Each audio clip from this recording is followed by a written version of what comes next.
这里的所有植物呈现出一种令人窒息的枯萎之态，仿佛生命之源已被抽离。枯枝败叶间，依稀可见那散发出的微弱绿光，宛如是遗留在这里的毒素。萧炎眉头紧蹙，他首先察觉到空气中飘荡的气体是一种淡淡的、几乎无法察觉的气味，弥漫在众人的呼吸之间。下一秒，他警觉地大声喊道：“这里有毒气，大家快捂住口鼻！”但他们的动作终究慢了一步，毒气已悄然侵入他们的肺腑。随着一阵轻微的头晕目眩，他们的意识开始模糊，眼前的景象仿佛被一层迷雾遮蔽，扭曲变形。115瑶、苏幼薇三大主母也感到一阵刺痛袭来，他们的视线开始变得朦胧不清。小龙雨涵和吞吞实力弱一些的，直接是脚下踉跄，几乎要栽倒在地。只有萧炎、沐尘、盘龙三人凭借着自身强大的意志力，勉强保持着清醒，但也能感觉到那毒气如同无数细针般刺入他们的肺腑，痛苦难耐。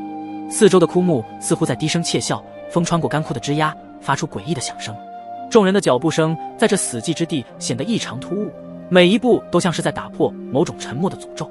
毒气似乎在引导着他们向更深处的恐怖走去。暮色四合，天边的晚霞如碎金般洒落，三大主母的身影在余晖中显得格外庄严。他们华丽的衣摆随风轻轻摆动，珠帘轻摇，发出悦耳的叮咚声。突然，他们的步伐不约而同地停了下来，目光被一抹熟悉的身影吸引。那道身影伫立在不远处的石阶之上，身姿挺拔如松，正是他们心中念念不忘的元尊。元尊身着一袭黑金衣袍，衣襟随风轻扬，仿佛仙人降临凡尘。他的脸上浮现出一抹温暖的微笑，对着115瑶、苏幼薇轻轻的招手，似乎在诉说着无尽的思念与等待。周元，你怎么在这里？115瑶、苏幼薇三女的声音中带着惊讶与喜悦，她们的嘴角不由自主地勾起一抹弧度，那是见到自己丈夫时的激动与开心。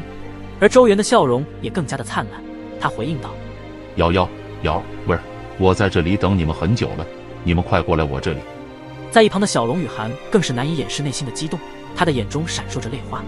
爹爹，真的是你吗？这算与你相遇了。周元颔首，声音中满是慈爱。是我的宝贝，你们还站在原地干什么？快来爹爹这里啊！随着周元的不停的招手，115瑶、苏幼薇和小龙雨涵仿佛被一种无形的力量牵引，缓缓向他走去。他们的脚步虽重若千斤，却也轻如鸿毛，心中充满了复杂的情绪，欣喜、感动、安心。空气中弥漫着一种难以言喻的温暖与安宁，仿佛时间在这一刻静止，只有他们之间的深情与牵挂，才能够绽放出最美丽的花朵。周元挥动着手臂，如同海上升起的希望之光，召唤着他们一家人。然而，就在115他们几乎触手可及之际，天穹仿佛被无形之力撕开，一股灼热的气息如瀑布般从天而降，无尽火海如狂野的巨兽般呼啸而下，瞬间吞噬了周遭的一切。火焰跳跃着，发出嗤嗤的作响声，并且将元尊的身影都给吞没，仿佛要将他的神魂也燃烧殆尽。痛苦的声音刺破了天际，绝望而愤怒，那是元尊最后的挣扎。而周遭的115瑶、苏幼薇、小拢、蕴含他们感受到了这突如其来的炙热，仿佛置身于一片火海之中，他们的眼前是一片赤红，温度急剧上升，呼吸都变得艰难起来。啊，该死！被火海吞噬进去的元尊之声充满了无尽的悲愤，火蛇无情地焚烧着他的一切，直至他形神俱灭。嗡！突然，一股温暖的气息袭来，115他们只感到一阵眩晕，仿佛被一股神秘力量拉扯出了梦境。当他们睁开眼时，四周不再是熊熊燃烧的火焰，而是平静的环境，阳光和煦，鸟语花香。他们环顾四周，却没有了周元的身影。我们刚刚怎么了？周元呢？115的声音带着颤抖，他的心中充满了迷茫，似乎刚刚的记忆还停留在元尊那道身影上。你们没事吧？你们刚看到的是一种能够让你们神魂入梦境的毒气。萧炎的声音从115后方响起，萧炎的声音在这片空间中回荡，仿佛来自远方的呼唤，给迷茫的神魂指明了方向。115瑶、苏幼薇、小龙雨涵转过身，望着萧炎、沐尘、盘龙、吞吞那由远及近的身影，心中的惶恐逐渐平息，仿佛在他们的身上感受到了无形的安全感。五瑶的声音微颤，带着一丝不易察觉的颤抖。我们中毒了。这句问话带着难以置信的一丝凝重和疑惑。沐尘站在一旁为大家解释道：没错，如果你们刚刚与那元尊前辈一样的身影接触，恐怕将会被瞬间毒气穿心致死。那毒气能够让人神魂颠倒，若非我们及时发现，恐怕已经命丧黄泉。听着沐尘话语中透露出的信息，这让他们都感到一丝不易察觉的后怕。那毒气的恐怖，即便是半道神的他们也不禁心生畏惧，更何况对于只有天位神实力的小龙雨涵来说，更是异常未知的巨大挑战与恐惧。他们的心中涌起一股寒意，那种突如其来的死亡威胁让他们的思维都凝固了。他们不知道自己是在什么时候中毒的，也不知道这毒气何时会再次袭来。这种未知的恐惧让他们的心脏砰砰直跳，仿佛下一刻就会跳出胸膛。空气中弥漫着一种压抑的沉默，每个人都紧紧盯着萧炎、沐尘，希望从他们那里得到一线生机。萧炎、沐尘，你们知道刚刚我们中的是什么毒吗？为何我们连一点察觉都没有？苏幼薇这时问出自己心中的一系列疑问，她身怀气运之力，居然就这么悄无声息地被这里的毒气侵蚀入体，还不曾发觉。萧炎目光如炬，透露出一股不容置疑的自信，道：虽然我也并不确定是神秘毒气，但我已经推测出在是谁在这里下毒。是谁？如果我没有猜错的话，应该就是蛊毒神族万毒榜排名第3的噬梦一族，而你们刚刚所中之毒应该就是噬梦魂。是梦魂。没错，噬梦魂是噬梦一族独有的毒素，它无色无味，能够在无意间进入噬梦魂的毒素范围。一旦进入这个范围的所有人自身的神魂就会被噬梦，会将你们的神魂带入到一个梦境中，而一旦与梦境中的任何一个东西发生身体接触，那么就会是梦穿心而已。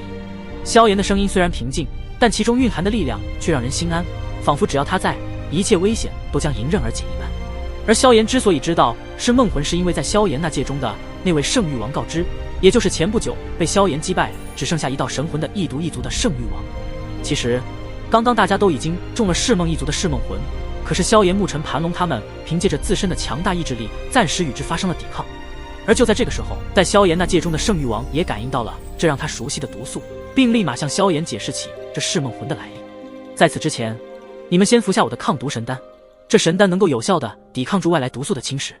萧炎说着，便是拿出了几枚神品丹药，丹药的光泽度非常之高，丹香的浓郁程度也是万里之外都可以闻到。115瑶、苏幼薇、小龙雨涵他们接过萧炎手中的抗毒神丹之后，立马运转神力，开始分解神丹的药效。很快，在丹药的作用下，他们恢复了一些气色。丹药达到了神之7品之后，所发挥出来的效果都是极快的，并不是和所谓的地丹、主丹、仙丹可以比拟的。在解决了115瑶、苏幼薇、小龙雨涵他们的中毒问题后，萧炎、沐尘和盘龙3人对视一眼，然后肩并肩一字排开，他们的目光坚定，锐利如刀，射向那片被迷雾笼罩的密林一处。躲在暗处的是梦一族之人，你们还舍不得出来吗？是需要我们请你们出来吗？萧炎的声音犹如雷霆贯耳，回荡这座山谷间，带着一种不容置疑的霸道之威，仿佛是上古神灵的怒吼，直冲云霄。萧炎的声音刚落，那远处的岩石如同被无形之力冲击，瞬间碎裂开来，尘土飞扬，草木摇曳。紧接着，数道身影如幻影般从破碎的岩石中冲出，他们一袭紫红色衣袍，在阳光下泛着幽幽的光芒，红发随风飘扬，紫红色的瞳孔中透出几分狡黠与冷漠。他们就这样站立在萧炎、沐尘、盘龙等人的对面，双方的视线在半空中碰撞，空气中火花四溅。萧炎、沐尘、盘龙3人微微皱眉，眼中闪过一丝凝重。他能感受到这些噬梦一族之人身上散发出的强大气息，特别是为首的那位噬梦一族的挺拔身影，比起异毒一族的圣域王更强大的强大。但他们的神情并未有丝毫退缩，反而变得更加坚定。沐尘和盘龙也是一样，面对突如其来的强大敌人，他们3人形成了一个牢不可破的阵线，任谁也无法轻易突破。空气似乎因为这紧张的对峙而变得凝重，四周的虫鸣鸟叫都消失不见，只剩下双方紧张的呼吸声。噬梦一族的人没有说话，只是默默地将手放在武器的柄上，随时准备发动攻击。而萧炎3人则是保持着沉默，但那股不屈的意志却在无声中愈发的强烈起来。你们的实力还真的不错，居然可以在我的噬梦魂中仍保持着一份清醒。噬梦一族的那位为首的男子终于率先开口了，他的声音沙哑低沉，如果不仔细听的话，根本听不清楚他说的是什么话。然而萧炎站在他们的对面，眼神坚定，试图从对方眼中寻找一丝线索。我们素不相识，为何要对我们出手？难道在我们的身上有你们想要的东西？萧炎试探性地问道，每个字都像是铸铁打造，沉甸甸地投掷在空气中。